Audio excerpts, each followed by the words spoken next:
The wind cut sharply through the quiet suburban street of Denver, Colorado, swirling dead leaves across the pavement like forgotten stories. A woman sat alone beside a closed garage door, her knees pulled tightly to her chest, her fingertips turning pale in the cold.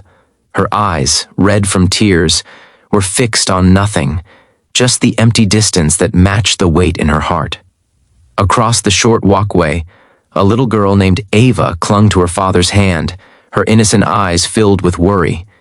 She couldn't understand why someone would be outside like that, looking so lost. And with one soft question, "Daddy, why is she alone?" a moment of compassion began that would forever change the lives of those involved. If you believe in kindness, second chances, and helping others when they need it the most, please take a moment to like, comment, share, and subscribe. Your support spreads love and hope to more people who need it.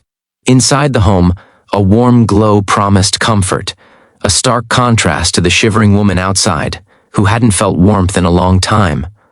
Her name was Tessa Brooks, and she had once been the kind of woman who laughed loudly, danced barefoot on summer lawns, and held dreams so bright they could light up a city. But heartbreak can dim even the brightest souls. She used to live in Denver with her fiancé, but everything fell apart. First his job loss, then the arguments, and eventually the betrayal that left her stranded, not just on the street but in life. She hadn't meant to come to this neighborhood. She had just walked until her legs felt numb, hoping the cold might freeze the pain away. Ava's father, Michael Turner, felt that familiar tension inside his chest, the internal debate between minding his own business or stepping forward. He knew what it was like to feel broken. He once lost his wife to illness, and the memory of those nights spent holding back tears while raising a baby girl alone never fully went away. So when he saw Tessa, her posture rigid, her spirit clearly shattered, he recognized that silent scream for help. He approached carefully, not wanting to frighten her. Tessa didn't look up at first, but when she finally did, her eyes showed exhaustion deeper than sleepless nights. Michael asked if she needed help, food, a place to warm up. At first, she refused everything. Pride, shame, fear, they all wrapped tightly around her. She wasn't homeless, she told herself. She was just lost for a moment, trying to breathe. But the truth was, she had nowhere to go. Ava watched closely, her heart already reaching out. She slipped her small hand into Michael's and whispered that no one should ever be alone. Those simple words, like a tiny miracle, broke through the wall Tessa had built. With trembling acceptance, she allowed Michael and Ava to bring her inside. The warmth hit her, like a memory she had long forgotten. The scent of home-cooked dinner still lingered in the air, and Tessa felt her eyes well up again, not from pain this time, but from the unbearable contrast to the emptiness inside her. Michael offered her a seat, a warm blanket, and a mug of tea. Ava shyly sat across the table, her legs kicking the chair, studying the stranger with childlike curiosity and compassion. Tessa eventually shared pieces of her story. Not everything, just enough for them to understand why she looked like she'd reached the end of her rope.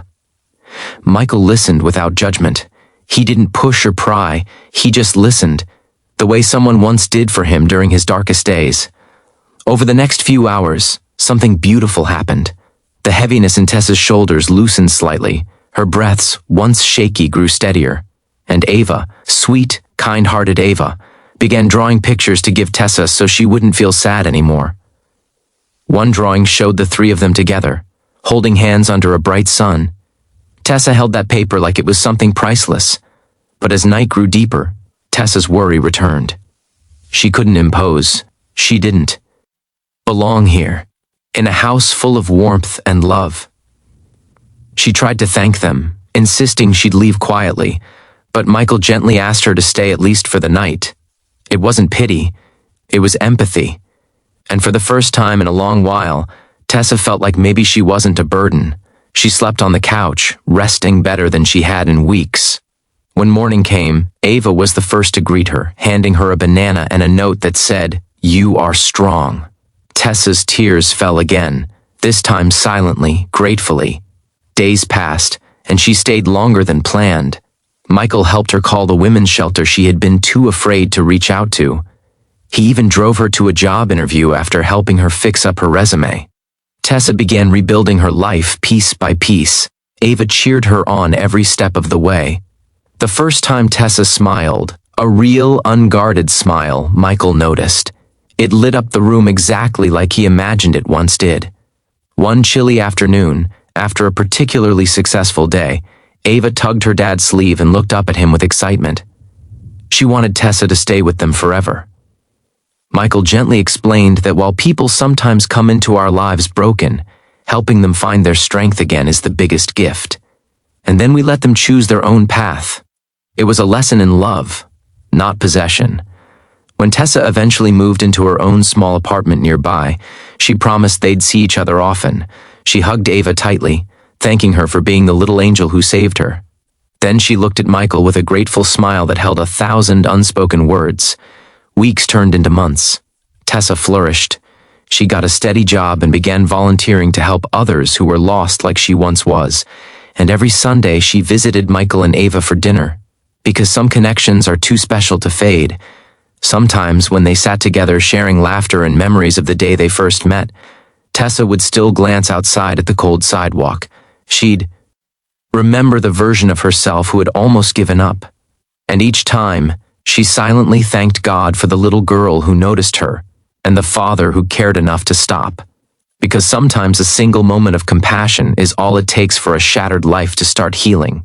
If this story touched your heart, please take a moment to like, share, comment, and subscribe. Help us spread more stories of hope, faith, and second chances. Before the ending, please comment below. What would you have done if you saw someone alone like Tessa? Tessa's life became a testament to the power of kindness. Not grand, dramatic heroics, but everyday humanity. She learned that, even when you feel abandoned, the world still holds angels in disguise. A curious child, a good-hearted stranger, a warm home when you expect only the cold.